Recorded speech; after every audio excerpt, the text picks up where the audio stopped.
Hello అండి. Welcome to Saisri kitchen and daily needs. ఈరోజు వీడియోలో కార్తీక మాసం స్పెషల్ కందా బచ్చలి కూర ఈజీగా ఎలా ప్రిపేర్ చేయాలో చూపిస్తానండి. చాలా టేస్టీగా ఉంటుంది. ఇక వీడియోలోకి వెళ్ళిపోదాం రండి.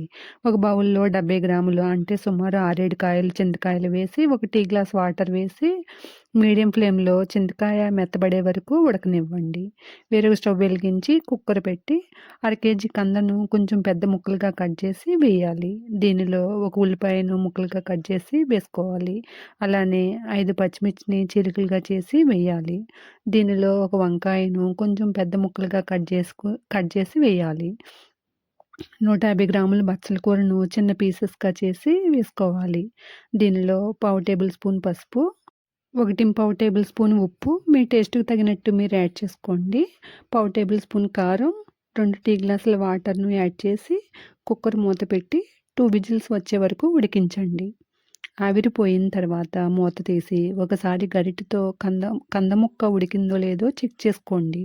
మంచి కంద అయితే తొందరగా ఉడుకుతుందండి. దురద కంద అయితే కనుక తొందరగా ఉడకదండి. దీనికి 3 విజిల్స్ రానివ్వాలి.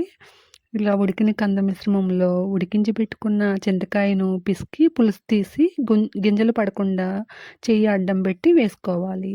దీనిని మరో 5 నిమిషాల పాటు సిమ్ ఫ్లేమ్‌లో ఉడకనివ్వండి. తర్వాత స్టవ్ ఆఫ్ చేయండి. తాలింపు కోసం బాణలి పెట్టి 3 టేబుల్ స్పూన్స్ ఆయిల్‌ని వేసి చితక్కొట్టిన 10 వెల్లుల్లి రెబ్బలు, హాఫ్ టేబుల్ స్పూన్ జీలకర్ర, హాఫ్ టేబుల్ స్పూన్ ఆవాలు, 4 ఎండుమిర్చిని ముక్కలుగా చేసి వేసుకోవాలి. అలానే 5 రెమ్మల కరివేపాకును కూడా వేసుకొని వేయించండి. మీకు ఇష్టమైతే కనుక ఇంగువ కూడా యాడ్ చేసుకోవచ్చండి. నేనైతే ఇంగువ వేయలేదు. పోపు వేగిన తర్వాత ఉడికించి పెట్టుకున్న కంద బచ్చలి మిశ్రమాన్ని వేసి కలుపుకొని స్టవ్ ఆఫ్ చేసి కొత్తిమీర చల్లుకుంటే ఎంతో టేస్టీగా ఉండే కంద బచ్చలి కూర రెడీ అవుతుంది. Thank you for watching this video. Please subscribe my channel. Thank you all.